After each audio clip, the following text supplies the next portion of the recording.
আপনি সাকিব খানের একটা রোমান্টিক গানের একটা দৃশ্য দেন ইউ আর রং। আমার কোনো ক্লিপই এখনো আসেনি।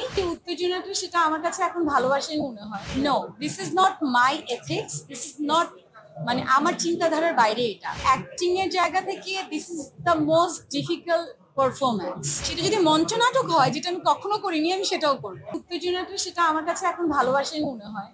এখন আর আগের মতো মনে হয় না। মনে হয় যে না, আমি আসলে কি কাজ করছি সেটা নিয়ে আপনাদের সবার আসলে excitement.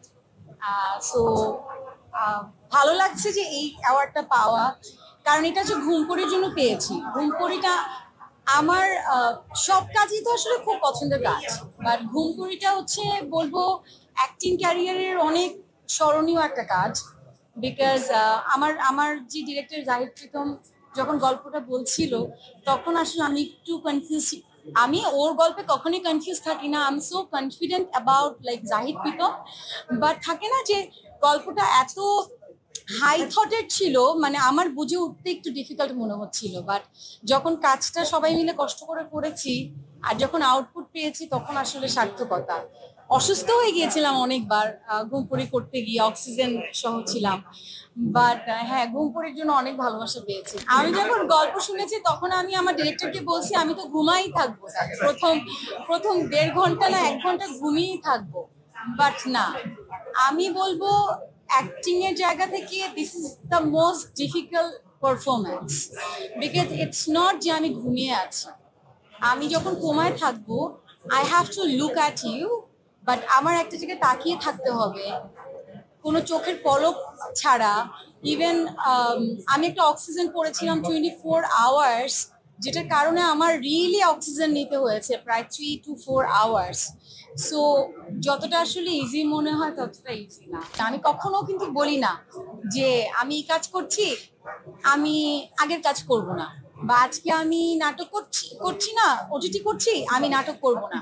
No, this is not my ethics, this is not মানে আমার চিন্তাধারার বাইরে এটা।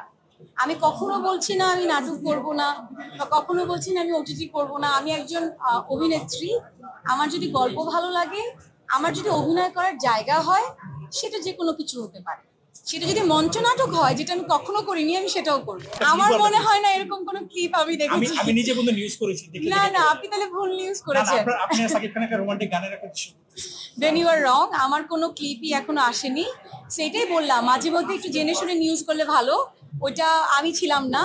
বাট অবশ্যই আপনারা জানেন একটা ভালো কাজ করতে যাচ্ছি, বড় কাজ করতে যাচ্ছি। আমি অনেক অনেক বেশি এক্সাইটেড। আমি আমার টিম ছাড়া কিছু বলতে চাই না। আমি এর আগেও স্টেজে দাঁড়িয়ে বলেছি যে it's a team work. Without my team I can't say anything. But আমি এতটুকু বলতে চাই, আমি বোধহয় বড় পর্দা তো সব অভিনেত্রীর একটু ভয় লাগে। আমি খুব ভীত এবং আমি খুব এক্সাইটেড। আমি চাই আপনাদের সবার দোয়া এবং আপনাদের সবার সহযোগিতা, যাতে ভালো কাজ দিয়ে তো এখানে এখনো দাঁড়িয়ে আছি। ভালো কাজ ছাড়া কিন্তু লাইফে কিছু নেই। সো ভালো কাজ দিয়ে থাকতে চাই, সেটা আমি বলবো। অবশ্যই প্রস্তুতি ছিল, অবশ্যই প্রস্তুতি না থাকলে কি, ওটা আমি আমার জায়গা থেকে আমার প্রস্তুতি আমি নিয়েছি। আমি তো বেশ অনেকদিন কাজ করিনি। সেটা এমন না যে আমি সাইন করে বসে তারপর আমি কাজ করিনি। আমার মনে হয়েছে I needed a break for a very good and big project. So আমি অনেকদিন কাজ করিনি, সেটা আমার চিন্তা ভাবনা। আর বাকি ডিটেলস বলতে চাই, কাজ যখন সাকসেসফুলি শেষ হবে, আল্লাহ চায় যখন রিলিজ হবে, তখন আসলে